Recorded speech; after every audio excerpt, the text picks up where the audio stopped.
the start of the school year.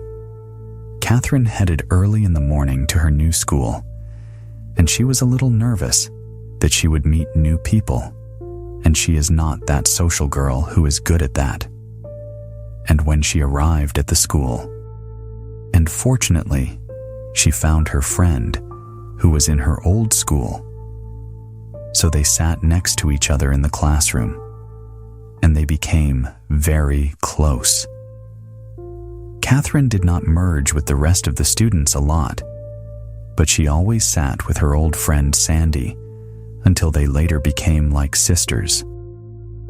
One rainy morning, Catherine went out as usual at 6:30 to her school, only to be surprised by a man wearing a long black coat and a hat that hid most of his face, began waving to her with his hand.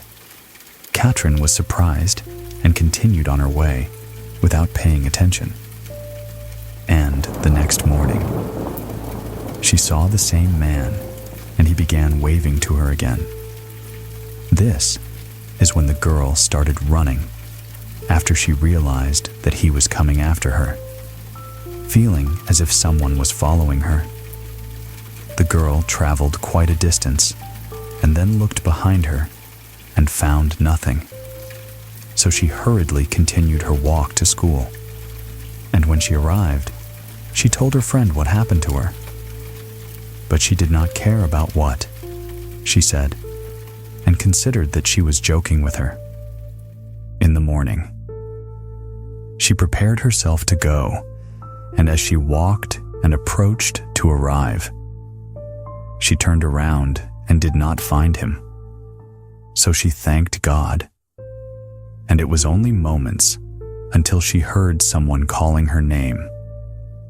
So she started to look around, and that scary man stood in front of her, and his features appeared for a moment from under the hat before he returned and hid it, and asked her how she was doing. And she trembled and asked him, "Who are you? Where do you know my name from? And why are you following me?" And he answered her, "Take good care of yourselves, help those close to you, and be honest." She said to him, trembling, "Who are you? And what do you mean by that?" Suddenly, she heard the voice of her friend Sandy laughing and calling out to her, "Are you talking to yourself?" She said to her, "No, I'm talking to this man." Sandy was surprised and said, "What man are you talking about?" Catherine turned to the man and started laughing and said, "Don't worry, she doesn't see me. And now it's time for me to leave.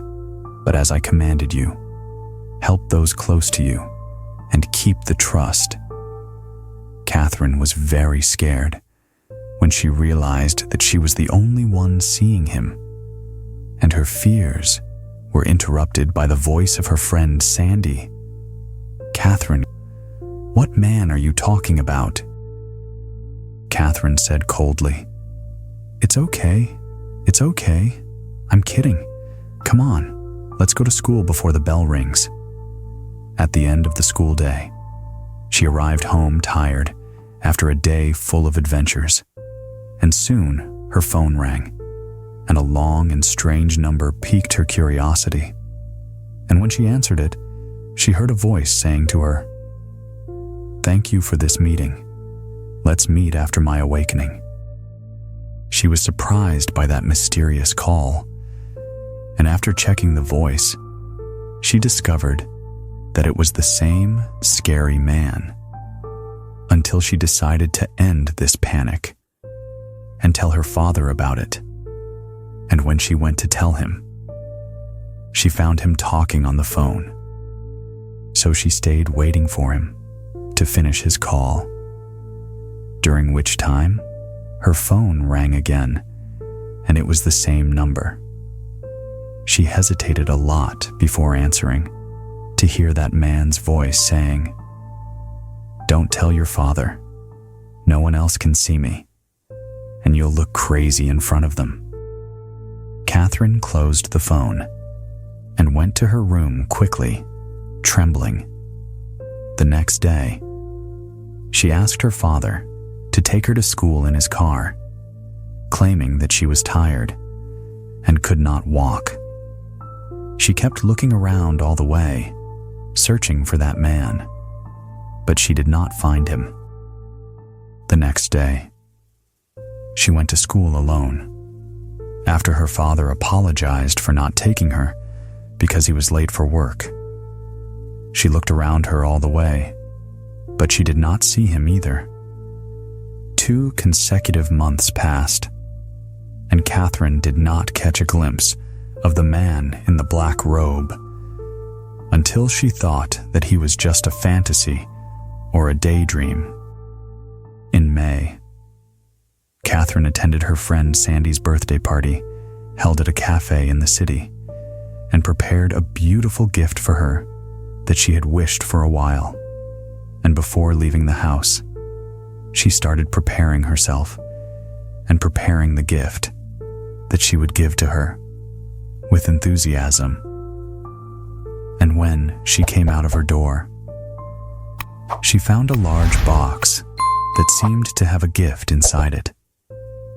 And she was surprised by that and was about to open it, but found a note hanging on it that said, "Take good care of those around you." She panicked and knew it was the same man again. She left the box and fled to Christmas absent-mindedly. Sandy noticed this, and when the party ended, she asked her why she was absent-minded. She told her, "I will tell you tomorrow at school." Sandy said to her, "Why don't you come with me to my grandmother's house and tell me what's wrong with you?" Catherine agreed, and they went together. And when they arrived, she let her into her room and went to get 2 glasses of juice. And while she was in the room, Catherine looked in her friend's room for the first time, examining everything in it, until she found a picture of that mysterious man on her desk. Yes, that's the same man. She started screaming and crying until Sandy came running after her and asked her why she was screaming. Catherine told her, trembling, "Who is this man, and where do you know him from?" She said to her, "He is my father, but why were you screaming?" Catherine asked her, "Where is he now?" She told her, "My father died a year ago, and my mother prevented me from seeing him for many years, until the judge ruled that he had custody of me. But he died in a car accident, and since then, I have been suffering from his loss. But you know what? My grandmother always tells me that my father is with me everywhere. He sees me wherever I go. He protects me. He is my guardian angel."